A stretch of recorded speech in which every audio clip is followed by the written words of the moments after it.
By the year 2030, the global EV charging market is set to hit a massive $250 billion.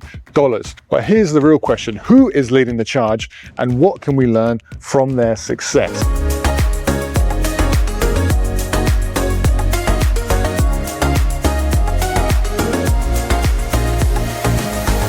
Well, with NEV adoption rates of over 50%, it won't surprise you that China is at the top of this list, with millions of public chargers, ultra-fast charging speeds, and a seamless charging experience.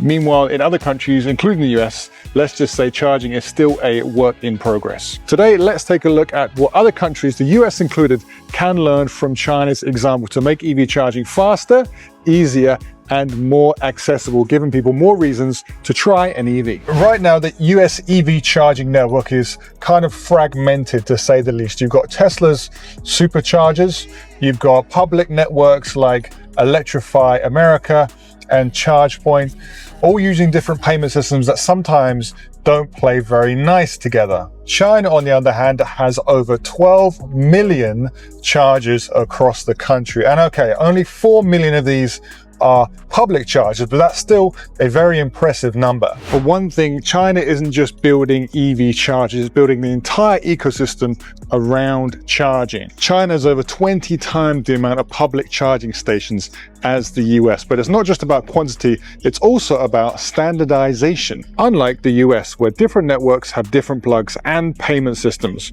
For example, you might need to use an adapter if you want to use a Tesla supercharger. Here in China, there is one standardized system, so that you know wherever you go with your EV, you'll be able to charge without issues. Now that's powerful. China is also pushing the limits on fast charging. While in America you may have chargers that go from 50 to 100 kilowatts in speed, in China they are rolling out ultra fast 500 kilowatt charging speeds, meaning you can charge your EV in 10 minutes or less.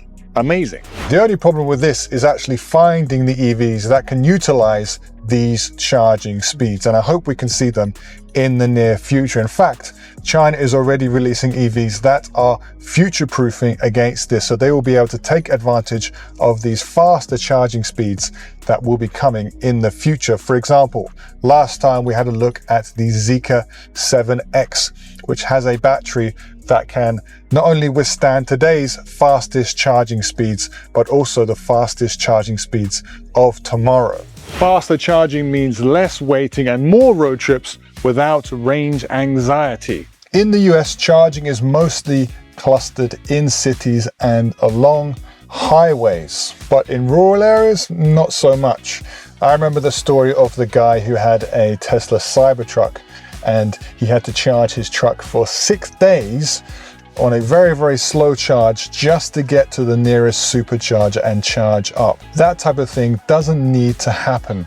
Here, there's been a strategic decision about where to build chargers, making sure everywhere, including the most rural of places, is covered for those driving an EV. Finally, and perhaps most importantly, let's talk about cost. So in the US, public chargers aren't cheap, costing from around 40 to 60 cents per kilowatt hour, making EV ownership less affordable, and for some, this is a deterrent for those who are thinking about making the switch to electric. In China, fast charging is often half the price of this, thanks to generous government subsidies and lower energy costs. So what can the US, as well as other countries, learn from China? First, more funding is needed to expand the charging network into more rural areas, so no matter where you are in the country, you can still charge your EV. Second, more standardized charging for a smoother charging experience. Thirdly, more ultra-fast charging options outside